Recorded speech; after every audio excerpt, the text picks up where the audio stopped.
قارون موسیٰ کی قوم میں سے تھا، پھر وہ ان پر زیادتی کرنے لگا، اور ہم نے اس کو اتنے خزانے دیے تھے کہ ان کی کنجیاں ایک طاقتور جماعت کو اٹھانا مشکل ہوتی۔ جب اس سے اس کی قوم نے کہا کہ اترائیے مت، کہ اللہ اترانے والوں کو پسند نہیں کرتا،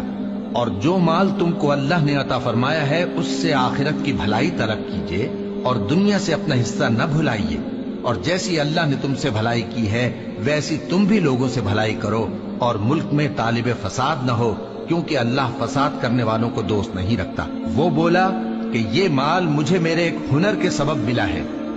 کیا اس کو معلوم نہیں تھا کہ اللہ نے اس سے پہلے بہت سی امتیں جو اس سے قوت میں بڑھ کر اور جمعیت میں بیشتر تھیں ہلاک کر ڈالی تھیں، اور گناہگاروں سے ان کے گناہوں کے بارے میں پوچھا نہیں جائے گا؟ تو ایک روز قارون بڑی آرائش اور ٹھاٹھ سے اپنی قوم کے سامنے نکلا۔ جو لوگ دنیا کی زندگی کے طالب تھے کہنے لگے کہ جیسا مال و متاع قارون کو ملا ہے کاش ایسا ہی ہمیں بھی ملے، وہ تو بڑے نصیب والا ہے۔ اور جن لوگوں کو علم دیا گیا تھا وہ کہنے لگے کہ تم پر افسوس، مومنوں اور نیکوکاروں کے لیے جو ثواب اللہ کے ہاں تیار ہے وہ کہیں بہتر ہے، اور وہ صرف صبر کرنے والوں ہی کو ملے گا۔ پس ہم نے قارون کو اور اس کی حویلی کو زمین میں دھسا دیا، تو اللہ کے سوا کوئی جماعت اس کی مددگار نہ ہو سکی اور نہ وہ بدلہ لے سکا۔ اور وہ لوگ جو کل اس کے رتبے کی تمنا کرتے تھے صبح کو کہنے لگے ہائے شامت، اللہ ہی تو اپنے بندوں میں سے جس کے لیے چاہتا ہے رزق فراخ کر دیتا ہے اور جس کے لیے چاہتا ہے تنگ کر دیتا ہے۔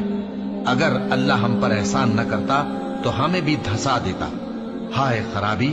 کافر کامیاب نہیں ہوتے۔ وہ جو آخرت کا گھر ہے ہم نے اسے ان لوگوں کے لیے تیار کر رکھا ہے جو ملک میں ظلم اور فساد کا ارادہ نہیں رکھتے، اور انجام نیک تو پرہیزگاروں ہی کا ہے۔ جو شخص نیکی لے کر آئے گا اس کے لیے اس سے بہتر صلہ ہوگا، اور جو برائی لائے گا تو جن لوگوں نے برے کام کیے ان کو بدلہ بھی اسی طرح کا ملے گا جس طرح کے وہ کام کرتے تھے۔ اے پیغمبر، جس اللہ نے تم پر قرآن کے احکام کو فرض کیا ہے وہ تمہیں پہلی جگہ لوٹا دے گا۔ کہہ دو کہ میرا پروردگار اس شخص کو بھی خوب جانتا ہے جو ہدایت لے کر آیا، اور اس کو بھی جو کھلی گمراہی میں ہے۔ اور اے نبی، تمہیں امید نہ تھی کہ تم پر یہ کتاب نازل کی جائے گی، مگر تمہارے پروردگار کی مہربانی سے نازل ہوئی، سو تم ہرگز کافروں کے مددگار نہ ہونا، اور وہ تمہیں اللہ کی آیتوں کی تبلیغ سے بعد اس کے کہ وہ تم پر نازل ہو چکی ہیں روک نہ دیں، اور اپنے پروردگار کو پکارتے رہو، اور مشرکوں میں سے ہرگز نہ ہو جانا، اور اللہ کے ساتھ کسی اور کو معبود سمجھ کر نہ پکارنا۔ اس کے سوا کوئی معبود نہیں، اس کی ذات پاک کے سوا ہر چیز فنا ہونے والی ہے، اسی کا حکم چلتا ہے اور اسی کی طرف تم لوٹ کر جاؤ گے۔